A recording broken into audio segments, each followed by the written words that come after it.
Hundreds of worshippers climbed a mountain in Ethiopia this week for a ritual many of them believed could heal them. Instead, the mountain itself became the danger. A landslide, triggered by heavy overnight rain, tore loose massive rocks and soil directly above the gathering and crashed down on the crowd. At least 14 people are dead. 7 more are injured. An unknown number remain trapped beneath the debris. This happened at a centuries-old monastery in Ethiopia's Amhara region during one of its most popular religious ceremonies. Here's the part almost nobody is talking about. This isn't a one-off tragedy. It's the latest in a pattern of increasingly deadly landslides hitting this exact region. No guessing, no dramatizing, just the facts, the science, and the real stakes. Let's get into it. The disaster. What happened at the monastery? Monday, August 3rd, roughly 7 a.m. local time. Hundreds of pilgrims had gathered at Tsadkane Mariam Monastery, a 15th century site built into a steep mountainside in the Seladingai area of Ethiopia's North Shewa zone, about 200 kilometers northeast of the capital, Addis Ababa. They were there for a holy water cleansing ritual, a ceremony popular among people seeking spiritual healing for chronic illness. Heavy rain had fallen through the night. As worshippers gathered to receive the water, the slope above the site gave way. Massive rocks and loosened soil broke free and crashed directly into the crowd. Magabe Hadis Neka Tibeb Ababu, the diocese's general manager, told the Associated Press that many of those who died had been gathered specifically to receive the water at the moment the mountain came down. Emergency crews and a team from the local disaster prevention office moved in with excavation equipment to search the debris. Diocese officials confirmed 14 deaths, with 11 of the victims already buried at the monastery, and the remains of others sent back to their home communities. Some victims were reportedly difficult to identify. 7 people sustained serious injuries and were transported to medical facilities in Debre Berhan, the North Shewa administrative capital, roughly 70 kilometers away. As of the most recent reporting, officials say an unknown number of people are still believed to be trapped beneath the debris, and search operations are ongoing. A landslide like this one is the result of gravity finally winning against friction. Soil and rock on a slope are held in place by internal friction and the strength of the material itself. Add enough water, and that balance breaks. Rainwater seeps into the ground, filling the tiny air pockets between soil particles.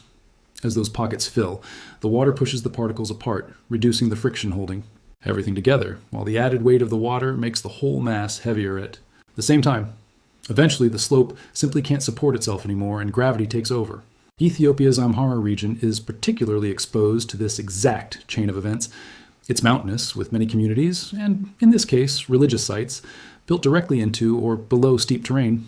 It's also currently in the middle of Kirimt, the country's main rainy season, which runs from June through September and regularly brings the kind of intense, saturating rainfall capable of triggering slope failures like this one. Ethiopia's Meteorological Institute had specifically forecast heavy to extremely heavy rainfall for parts of Amhara in the days surrounding the disaster. Drop a comment and tell me, had you heard about this landslide before this video? If you want more fact-checked breakdowns of disasters happening around the world, subscribe to the channel. It's free, and a like genuinely helps this reach more people. Let's push for 5,000 likes on this one. The comparison, a region that keeps losing people to the same hazard. This is not an isolated event for Ethiopia.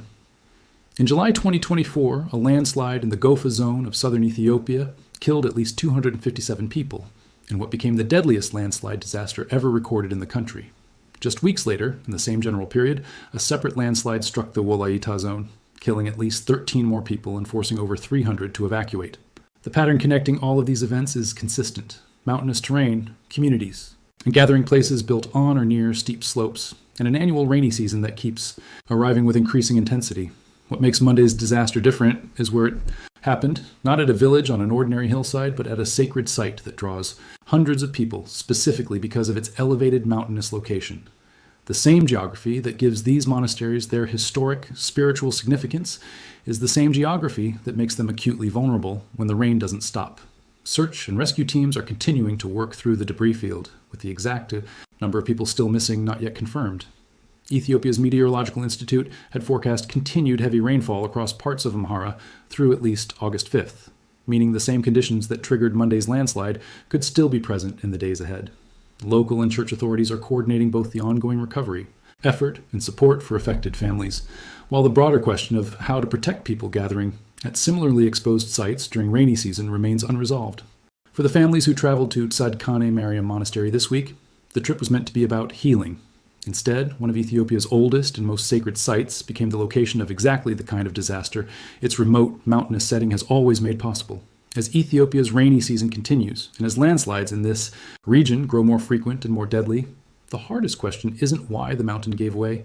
It's how many more gatherings, and how many more sacred, exposed sites are happening under the same risk right now.